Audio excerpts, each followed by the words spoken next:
Hey guys, it's summer and I have the perfect recipe for you. It's sweet, it's got a little hint of savoriness to it. It's easy, of course, and you don't have to turn the oven on to make it. It's a delicious no-bake cherry crumble with fresh cherries that I pitted by myself. I can't eat it because I have my lids on.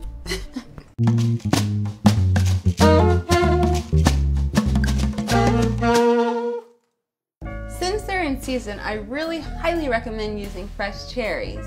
However, they are going to be the most time-consuming part because you've got to take the pit out of each one, which is kind of fun. Just, put some music on or like listen to a podcast. So fresh cherries, definitely recommended. If you can't use fresh cherries, you can buy frozen and let them thaw out as well. Or you can use another fruit like strawberries or blueberries or a combination of things. First thing I want to do to start is I'm going to pour some balsamic vinegar over my cherries. Now that might sound kind of weird, but they are a great pairing of sweet and savory. The savoriness from the vinegar actually brings out the sweetness and more depth of flavor from the cherries. The reason I'm calling this a no-bake crumble as opposed to a raw crumble is because I'm going to be using toasted walnuts. You can use raw walnuts if you prefer, but I like the toasty flavor, I think that's really nice. So you can buy them toasted, you can toast them on the stove or in the oven, but if you don't want to turn the oven on at all, do one of the other two I just mentioned. I also have some already pitted medjool dates. They're nice and sticky and sweet and caramely. And the other reason it's not raw is because I'm using those chocolate chips and they are going to be delicious and in every single bite. Alright guys, so I also am going to be using my food processor to make the crust and the crumble for this crumble. So we're going to just blend up our walnuts, our dates, and our chocolate chips.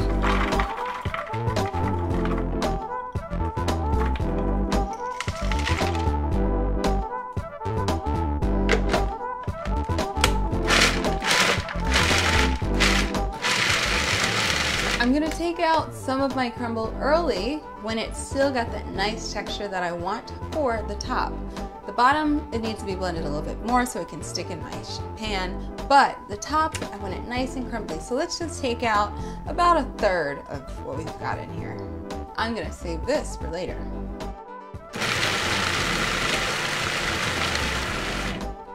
All right, so I think it's at the right texture that I want. Yeah, the way you know if it's the right texture for the bottom of our crumble is if it holds together, like so. You want to be careful also that you do not overblend the walnuts because you will end up with walnut butter and you don't need that for this. So this looks good. We can pour it out into our baking sheet or baking dish.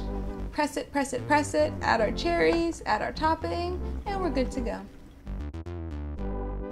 Isn't she so beautiful? Now, it's almost done. You could enjoy it just like this. However, since it's summer, I figured I would make like a nice little coconut cream to drizzle on top to make it a little bit more decadent. So, let me grab the coconut milk out of my freezer. I had my coconut in the freezer because I wanted it to firm up and for the cream to separate from the liquid. Didn't work so well for my can of coconut, but that's okay. I'm just gonna scoop out enough of the creaminess as I can and just put like a half a cup into this bowl. And then let's add a teaspoon of maple syrup and just whisk it until it's nice and combined. If you are using the actual coconut cream, the super, super, super thick stuff, then yours is going to be a lot thicker than mine. Let's give this a try. Drizzle some coconut cream on top. Okay, it looks really good. And the toasted walnuts smell incredible. The combination of flavors is very, very interesting because you have like the sweet from the cherries plus the balsamic vinegar. And then the toasted walnuts and the coconut, it's just like a lot going on, but in a good way. Very yummy. And isn't it pretty too? All in all, I think my favorite part about this dish, the thing that really ties it all together, are the chocolate chips. So good. So I hope you guys enjoy this no-bake, almost raw dessert.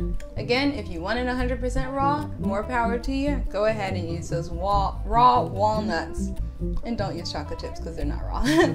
But let me know what you think when you give it a try. Also, if you have any other ideas of things that you would like to see me make on Sweet Potato Soul, let me know in the comment section below. And of course, if you have a friend who you think might appreciate this sort of recipe, share the video with them as well. Thanks for watching, guys. I can't wait to see you again soon.